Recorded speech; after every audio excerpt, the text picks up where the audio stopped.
ये बहुत चैलेंजिंग है। मैथ्स मेरे बस की नहीं है। ये वाकई में मुश्किल है।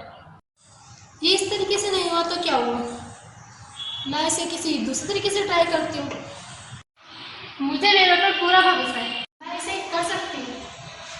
I am so excited. मेरे स्टूडेंट्स की ब्रेन ग्रोथ हो रही है।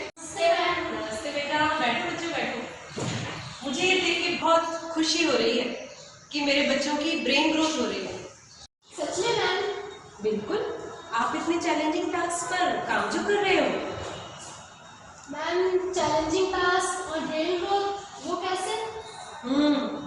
देखो बेटा, हमारा जो ब्रेन है वो भी हमारे शरीर की मांसपेशियों की तरह एक मांसपेशी भी है, यानी कि मसल है। अगर आपको अपने शरीर की मांसपेशियों को स्ट्रॉन्ग बनाना होता है, उसकी ग्रोथ आप चाहते हैं कि अच्छी हो, तो आप क्या करते हो? मैम, एक्सरसाइज करते हैं। एक्सरसाइज करते हो, व्यायाम करते हो। उसी तरीके से हमारे ब्रेन की जब हम एक्सरसाइज करते हैं तो हमारा ब्रेन भी स्ट्रॉन्ग होता है और ग्रो करता है। और ये ब्रेन की एक्सरसाइजेस क्या है? ये चैलेंजिंग टास्क जो तुम कर रहे हो, हार्ड प्रॉब्लम्स, ये सब हमारे ब्रेन की एक्सरसाइजेस हैं। मैम, क्या मेरा ब्रेन ग्रोथ नहीं कर रहा? वेल नेहा, ब्रेन तो तुम्हारा भी ग्रो कर रहा है क्योंकि तुम भी एक चैलेंजिंग टास्क पर ही काम कर रही हो। पर जब मैं वहाँ खड़ी आप ऑब्जर्व कर रही थी तो मैंने ये पाया कि आप में किसी कारणवश अपने में पूर्ण विश्वास की कमी है। और हाल ही में हुई ब्रेन रिसर्चेज में यह पाया गया है कि हमें कुछ भी करने का पोटेंशियल है और अगर हम अपने पर पूर्ण विश्वास रख के कोई कार्य करते हैं तो हमारा ब्रेन ज़्यादा ग्रो करता है। मतलब अगर हम खुद पे पूर्ण विश्वास रखें तो हमारा ब्रेन ग्रोथ करता है।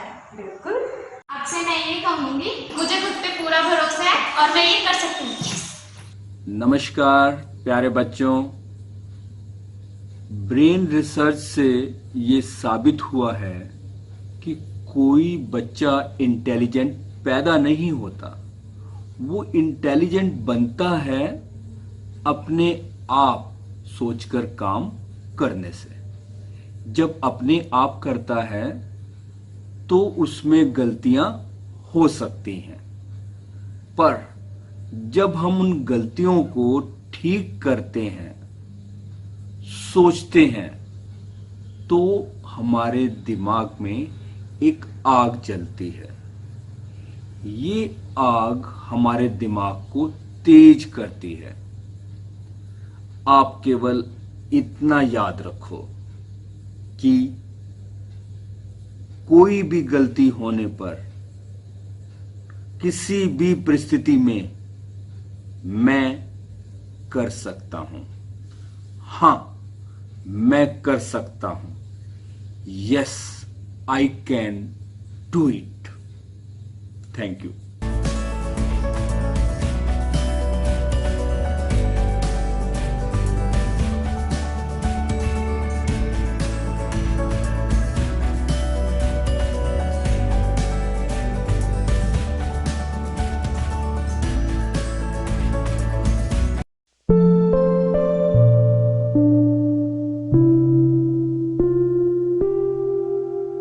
नमस्कार बच्चों, सभी बच्चों का आज की कक्षा में बहुत बहुत स्वागत है। बच्चों, आज हम कक्षा 5वीं विषय गणित का अध्याय 9 डिब्बे और स्केच करेंगे। बच्चों, आपने अपने आसपास घर में बहुत प्रकार के डिब्बों को देखा होगा। इसके अलावा आपने अनेक प्रकार की त्रिविमीय या 3D आकृतियों को भी देखा है। आज के इस अध्याय में हम इन्हीं डिब्बों और इनके स्केचों के बारे में पढ़ेंगे कि किस प्रकार आप कागज से या गत्ते से यह स्केच काटकर इन डिब्बों का निर्माण कर सकते हो। तो आज की कक्षा में आप सभी ने इन स्केचों को अच्छी प्रकार से समझना है। फिर आप अपने घर में किसी भी आकृति के डिब्बों को स्केचों के द्वारा तैयार कर सकते हैं। तो आओ बच्चों, हम इन स्केचों और डिब्बों के बारे में जानते हैं। बच्चों, सभी डिब्बे वह घन आकार के हों चाहे घनाभ के आकार के हों, वह सभी 6 तलों को जोड़कर बनाए जाते हैं। आइए अब हम जानते हैं कि यह 6 तल आपस में जुड़े कैसे होते हैं। सबसे पहले यह नीचे का तल है जो एक आयताकार भाग है। इसकी 4 भुजाएं हैं। प्रत्येक भुजा के साथ एक एक तल को और जोड़ दिया जाएगा। यह तल इसकी लंबाई के साथ जोड़ दिया गया है। इसी प्रकार जो पीछे की चौड़ाई है उसके साथ भी एक तल जोड़ देते हैं। अब जो ऊपर की तरफ है वहां भी एक तल को जोड़ देते हैं। अब हमने 4 तलों को आपस में जोड़ दिया है। इन 4 तलों को जोड़ने पर डिब्बे का काफी भाग बन चुका है। जब हम इसका 5वां तल जोड़ते हैं जो लंबाई के साथ जुड़ रहा है तो यह एक डिब्बा या बॉक्स बन चुका है जो एक तरफ से खुला हुआ है। जब भी हमें कोई खुला बॉक्स बनाना होता है तो उसके लिए हमें केवल 5 तलों की आवश्यकता पड़ती है। यहाँ पर आप देख सकते हो कि यह जो घनाभ के आकार का डिब्बा बना है इसके 5 तल जुड़ चुके हैं और यह एक तरफ से खुला हुआ है। जब हम इसका 5वां तल भी जोड़ देंगे तो यह एक बंद डिब्बा बन जाएगा। तो इस प्रकार 6 तलों को आपस में जोड़कर हम घनाभ या घन के आकार के डिब्बे बनाते हैं। अगर हमें और प्रकार के डिब्बे बनाने पड़े तो उनके लिए हम अलग अलग प्रकार के तलों का प्रयोग करते हैं। आगे के भाग में हम अलग अलग प्रकार के डिब्बों और उनके स्केचों के बारे में जानेंगे। अगर हमें अब इसका स्केच देखना हो या इसका नेट देखना हो तो वह कुछ इस प्रकार होगा। इस घनाभ के जाल में या नेट में हम इसकी सभी तलों को देख सकते हैं कि पीछे वाला तल, सामने वाला तल, नीचे वाला, ऊपर वाला और साइडों वाले तल आपस में किस प्रकार से जुड़े हुए हैं। बच्चों, यदि आपको घनाभ या घन के आकार का गहरा चित्र से मतलब यह है जिसकी कुछ मोटाई या गहराई हो, उसे गहरा चित्र बोलते हैं। अगर हमें गहरा चित्र बनाना पड़ जाए तो आप किस प्रकार बनाओगे? उसके लिए आप यह बिंदु वाले ग्रिड पेपर का प्रयोग कर सकते हो या आप अपनी कॉपी पर 1-1 सेंटीमीटर के वर्ग भी बना सकते हो।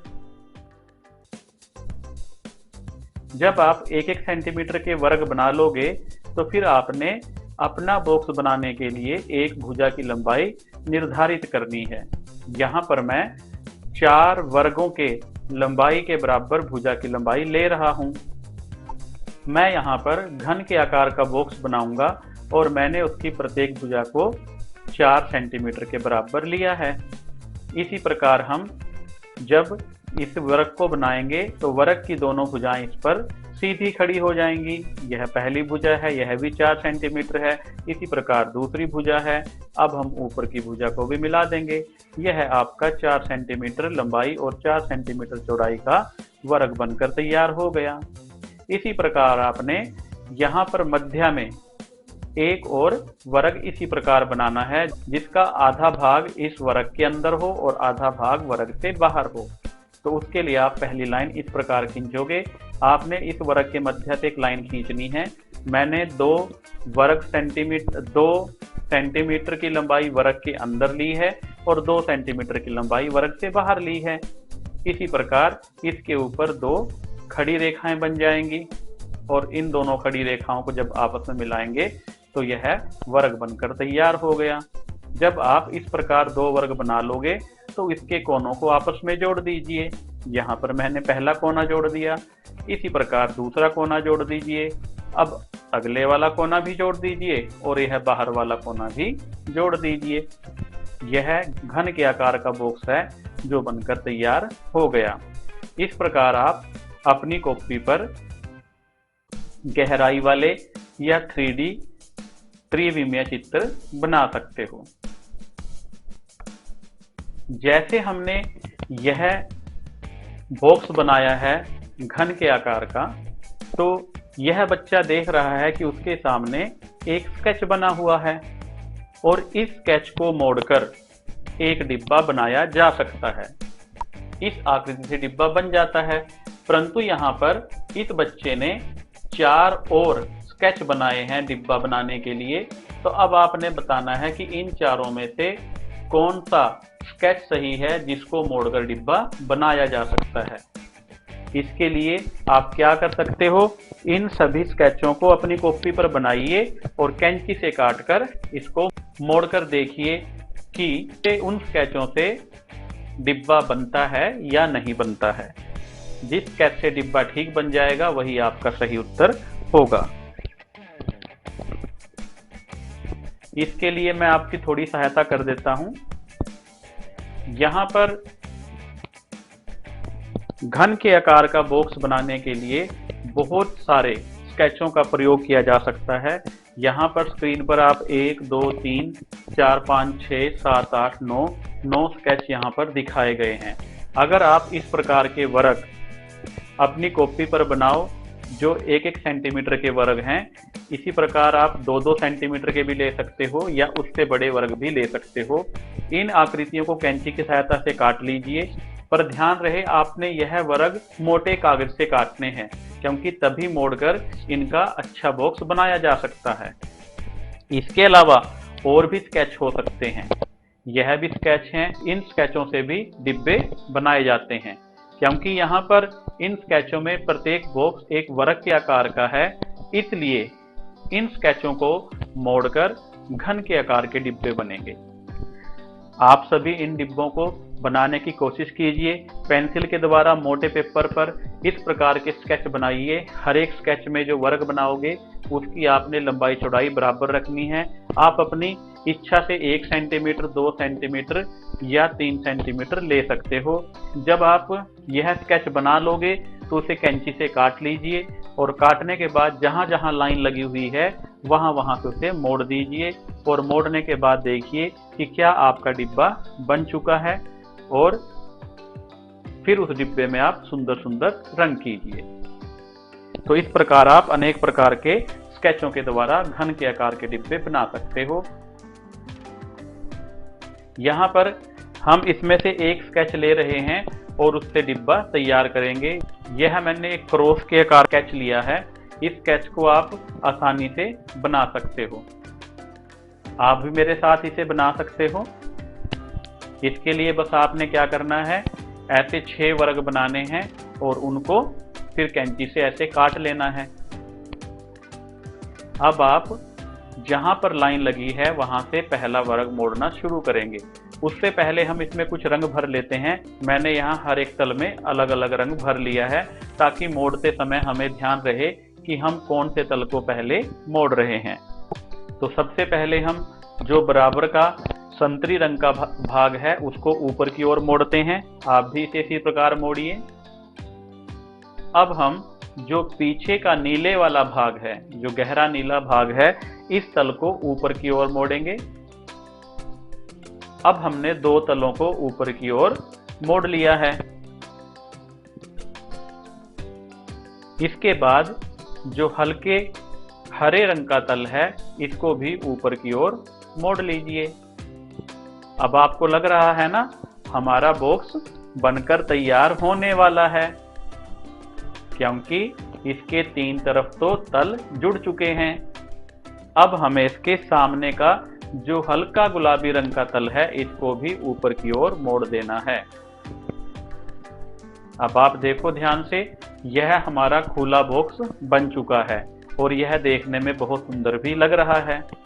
अब केवल हमें इसका ऊपर का तल मोड़ना है। जब हम ऊपर के तल को मोड़ लेंगे तो यह हमारा बॉक्स बनकर तैयार हो जाएगा। मैंने यह तल भी मोड़ दिया है, तो अब यह आपका डिब्बा या बॉक्स बनकर तैयार हो गया है। आप भी जो स्केच मैंने दिखाए हैं उन अलग अलग प्रकार के स्केचों को काटिए और ऐसे डिब्बे तैयार कीजिए। अब तो आप बच्चों घन के आकार के डिब्बे को बनाना सीख गए हो ना। तो चलिए आपके लिए एक छोटा सा प्रश्न है। प्रश्न यह है कि जब आपने घन के आकार के डिब्बे को बनाना सीख लिया है, यह बच्चा भी घन के आकार के डिब्बे को बनाना चाहता है और उसको बनाने के लिए उसने यह नीचे आकृतियां और कुछ स्केच बनाए हैं। आपने पहचानना है कि उसने जो ऊपर चित्र दिया गया है उसके लिए दिए गए विकल्पों में से कौन सा उत्तर सही है। तो आप जल्दी से पहचान कर मुझे बताइए। यह आपकी पाठ्य पुस्तक में भी दिया गया है, इसको आप वहां से भी देख सकते हैं। सभी बच्चे इसका उत्तर देंगे ना? हाँ, वेरी गुड, सभी बच्चों ने इसका उत्तर देना है। अब बच्चों कुछ और आकृतियां हैं जो आपने अपने आसपास देखी हैं। इस आकृति को देखिए, यह आकृति किस प्रकार की है। आपके घर में पानी पीने का गिलास और अन्य कई सामान इस आकृति के होते हैं। यह आकृति है बेलनाकार। इस आकृति को तो आप अच्छी प्रकार जानते होंगे, क्योंकि जब भी आपका जन्मदिन आता है आप इस प्रकार की कैप अवश्य पहनते हो। और दूसरी बात है, आप जब भी कभी आइसक्रीम खाते हो तो आइसक्रीम वाला आपको इस कोन के अंदर ही आइसक्रीम डालकर देता है ना? तो आपने पहचान लिया इसको बोलते हैं शंकु। यह आकृति कुछ अलग है, इसके बारे में आपने कम ही पढ़ा होगा या इसको कम ही देखा होगा। परंतु जो गांव में झोपड़ियां बनाई जाती हैं या लोग टेंट लगाते हैं वह इस आकार के होते हैं ना? और आपके स्कूल में साइंस लैब में इस प्रकार का प्रिज्म भी होता है। यह त्रिभुजाकार प्रिज्म है। एक आकृति बच्चों और है, यह आकृति आपने देखी है? हाँ, यह पिरामिड है। अब आपने इन आकृतियों को अच्छी प्रकार से देख लिया है, एक बार इन आकृतियों को सब ओर से देख लीजिए।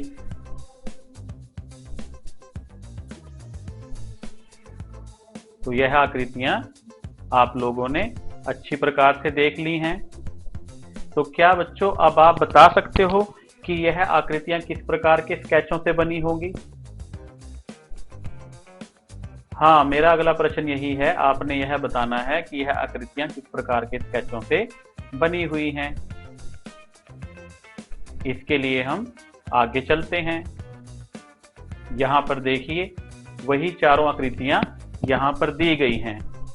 आपने इन चारों आकृतियों के इनके स्केचों के साथ मिलाना है। तो आप क्या पहचान सकते हो कि यह आकृतियां कौन कौन सी हैं और इनके स्केच कौन कौन से हैं? जल्दी बताइए। यह आकृतियां तो अपने स्केचों से मिलने के लिए बहुत ही लालायित हो रही हैं। जल्दी से इनकी सहायता कीजिए। आपने पता लगा लिया होगा कि कौन कौन सी आकृतियां हैं। दो आकृतियां तो आप बिल्कुल सही पहचान सकते हो, है ना? ये देखो, यह यहाँ पर नीचे की तरफ क्या है, इसमें नीचे इसमें एक वर्ग है और कोनों पर त्रिभुज है। तो यह आकृति तो पिरामिड की जो स्केच है वो तो ये वाला होगा, है ना? और इसी प्रकार जो प्रिज्म है इसका स्केच ये है। अब बचे दो स्केच, एक बेलन का है और एक शंकु का है। अब शंकु में क्या है, एक यहाँ पर गोलाई है और दो सीधी रेखाएं हैं। तो यह स्केच शंकु का होगा। अब आपके पास केवल एक ही स्केच बचा है। तो और ये स्केच किसका है बच्चों? यह स्केच है बेलन का। आयताकार कागज को मोड़कर बेलन आसानी से बनाया जा सकता है।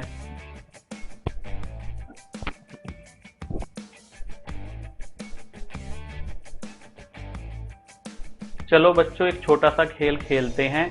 यहाँ नवीन और प्रतिज्ञा भी एक खेल खेल रहे हैं। इस खेल में वह माचिसों का प्रयोग करके एक पुल बना रहे हैं। तो हम भी उनके साथ माचिस से एक सुंदर सा पुल बनाते हैं। माचिस का प्रयोग तो सभी घरों में होता है ना? जब खाली माचिस बच जाती है तो उनको जोड़कर हम सुंदर सा पुल बना सकते हैं। आप जानना चाहोगे कि यह पुल कैसे बन सकता है? तो अभी मैं आप सभी को बता देता हूं। उसके लिए आप एक माचिस लीजिए, उसके ऊपर एक और माचिस को जोड़ दीजिए, फिर तीसरी माचिस, फिर 3 माचिसों की एक लाइन, खड़ी लाइन और बनाइए। इसके ऊपर माचिसों को कुछ इस प्रकार से जोड़ दीजिए। यह माचिसें जुड़ चुकी हैं। अब 3 माचिसों की 2 खड़ी लाइनें और बनाओ बच्चों। उनके ऊपर भी आपने माचिसों को ऐसे ही खड़ा कर देना है और इस प्रकार जुड़कर यह सुंदर सा पुल बन जाएगा। है ना ये सुंदर सा पुल? हाँ। अच्छा, ये बच्चे पुल के बारे में कुछ और बातें भी कर रहे हैं। आप सभी भी घर पर ऐसा सुंदर सा पुल बनाइए और पुल बनाने के बाद देखिए कि आपका पुल कैसा लगता है। आप सभी ने यह माचिस से बना हुआ पुल तो देख ही लिया है ना। तो अब आप क्या बता सकते हो, जब हम इस पुल को अलग अलग स्थानों से देखते हैं तो हमें यह देखने में कैसा नजर आएगा?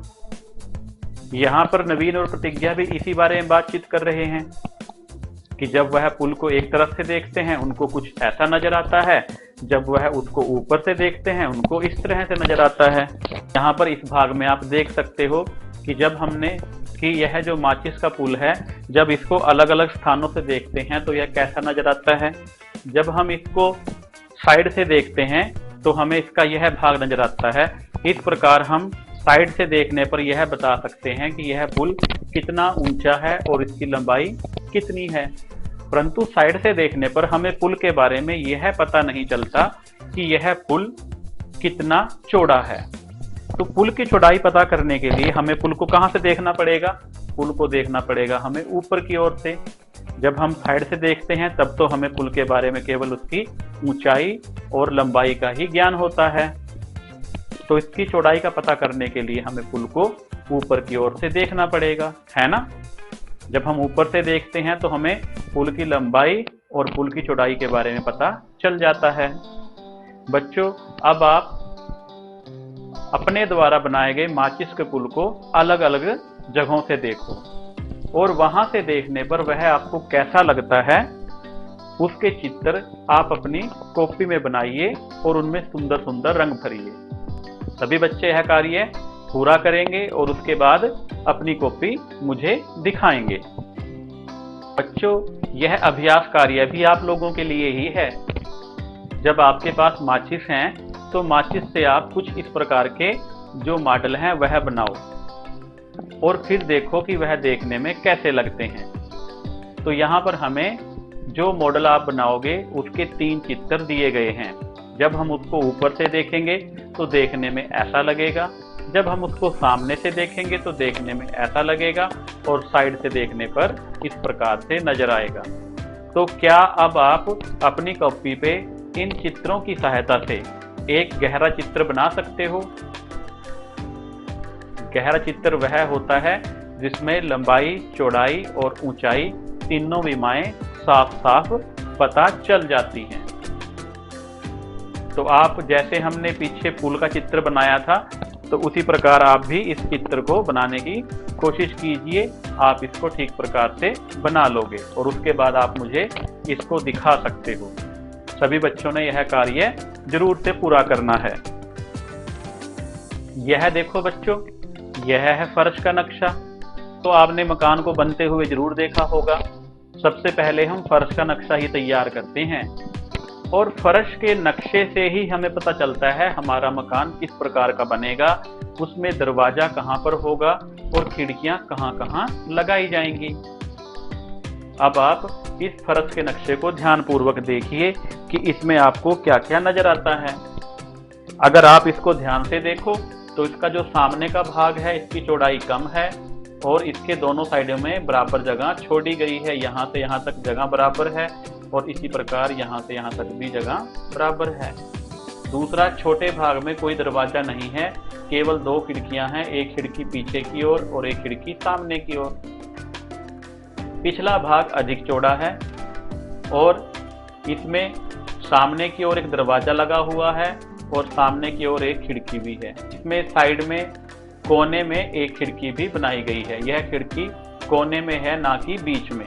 तो अब क्या आप मुझे बता सकते हो कि जब हम इस फर्श के ऊपर मकान बनाएंगे तो उस मकान का गहरा चित्र से मतलब क्या है? आप समझ गए हो ना। ऐसा चित्र जिसमें हम मकान की ऊंचाई और गहराई को भी जांच सकते हो, क्योंकि यहाँ पर लंबाई और चौड़ाई तो दी ही गई है। तो हमें इसका गहरा चित्र बनाना है और बताना है कि उसमें खिड़कियां और दरवाजे कहाँ पर होंगे। आप इस चित्र को कुछ इस प्रकार से बना सकते हो।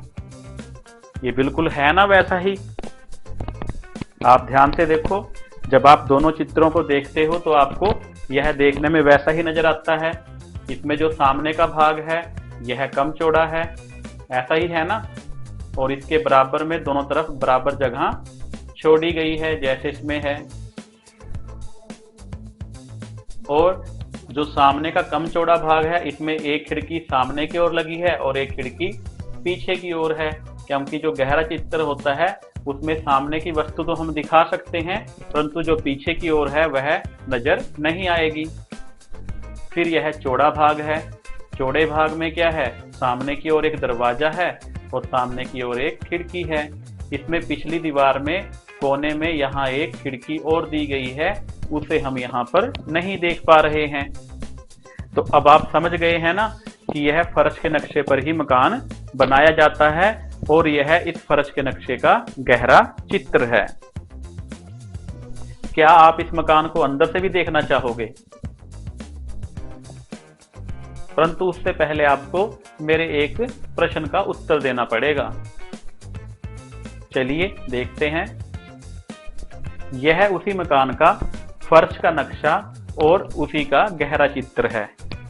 अब यहां मैं आपको यह 4 चित्र दिखाता हूं। यहाँ पर 4 विकल्प हैं।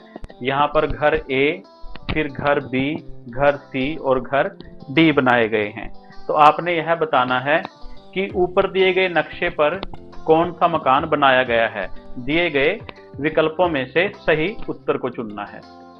अब बच्चों आप बताओ कि इन चारों में से इसका सही विकल्प कौन सा है। जो सही उत्तर है वो आपने बताना है। इसके लिए आपने वैसा ही प्रयोग करना है जैसा मैंने आपको बताया कि आपने देखना है कहां कहां पर इसमें खिड़कियां हैं और कहां कहां पर इसमें दरवाजे हैं। इसके साथ साथ आपने सामने के कम चौड़े भाग और पीछे के अधिक चौड़े भाग की भी आपस में तुलना करनी है। जब आप यह सब कर लोगे तो अच्छी प्रकार से आप जान जाओगे कि इसका सही उत्तर कौन सा है। तो अब आप क्या मकान के अंदर देखना चाहोगे? चलो मैं आपको मकान के अंदर दिखा देता हूं। यह वही फर्श का नक्शा है और फर्श के नक्शे के अंदर क्या है कि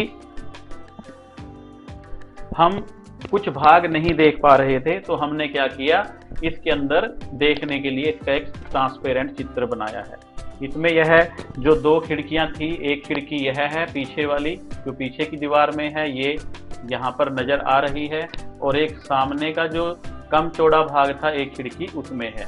तो अब आप अच्छी प्रकार से जान गए होंगे कि यह मकान किस प्रकार से बना हुआ है। तो यह इस मकान का सही गहरा चित्र है जिसमें सभी खिड़कियां और दरवाजे ठीक प्रकार से दिखाए गए हैं। अब तो आप जान गए होंगे ना कि यह किस प्रकार से बना है। क्या अब आप मेरे इस प्रश्न का उत्तर दे सकते हो कि इन चारों विकल्पों में से कौन सा सही उत्तर है? चलो इनकी तुलना करते हैं। पहला विकल्प जब हम देखते हैं तो पहले विकल्प में क्या है, यहाँ पर खिड़की पीछे की ओर सही है, ये खिड़की भी सही है, दरवाजा भी सही है और आगे के छोटे भाग में जो खिड़की बनी है वो भी सही है। परंतु उसमें गलती यह है कि ये जो दोनों तरफ इसमें बराबर जगह छोड़ी गई है, इसमें इस तरफ जगह नहीं छोड़ी गई है, तो यह सही उत्तर नहीं हो सकता। यह बी है। जब हम बी भाग में देखते हैं, इसमें खिड़की और दरवाजा सही बना है, यह खिड़की भी सही बनी है, परंतु सामने की ओर खिड़की नहीं है हमारे नक्शे में, इसलिए यह उत्तर भी सही नहीं होगा। अब सी भाग को देखते हैं। सी भाग में छोटे भाग में खिड़की है, सही है, पीछे खिड़की है वो हमें नजर नहीं आ रही है, और दरवाजा ये भी सही है, सामने की तरफ एक खिड़की भी है और एक खिड़की इस साइड वाली दीवार में कोने में बनाई गई है। तो यह इसका बिल्कुल सही उत्तर होना चाहिए। उससे पहले हम डी भाग को भी चेक कर लेते हैं। डी भाग में देखते हैं, यह खिड़की बिल्कुल सही स्थान पे बनी है, दरवाजा भी बिल्कुल सही है सामने की दीवार पर, और इसके साथ एक खिड़की दी गई है। पीछे की ओर यहाँ भी खिड़की है और यहाँ भी खिड़की है। अब आपने देखना है दोनों में क्या अंतर है। यह खिड़की बीच में बनी हुई है, जबकि हमारे नक्शे के अनुसार खिड़की कोने में बनी हुई है। तो जो सी भाग है वह इसका सही उत्तर जाएगा। तो अब तो आपने अच्छी प्रकार से जान लिया है ना कि हम किस प्रकार से नक्शे से मकान को बना सकते हैं और कैसे पता कर सकते हैं कि कौन सा नक्शा किस मकान का है। अब बच्चों, आपकी स्क्रीन पे यह घर का नक्शा दिखाया गया है और इसी घर के नक्शे का गहरा चित्र भी बनाया गया है। अब आपने क्या करना है, इस नक्शे के अनुसार इस गहरे चित्र में खिड़कियां और दरवाजे बनाने हैं। यह तो आप आसानी से कर लोगे ना? हाँ, सभी बच्चों ने यह अभ्यास कार्य करना है और अभ्यास कार्य करने के बाद मुझे दिखाना है।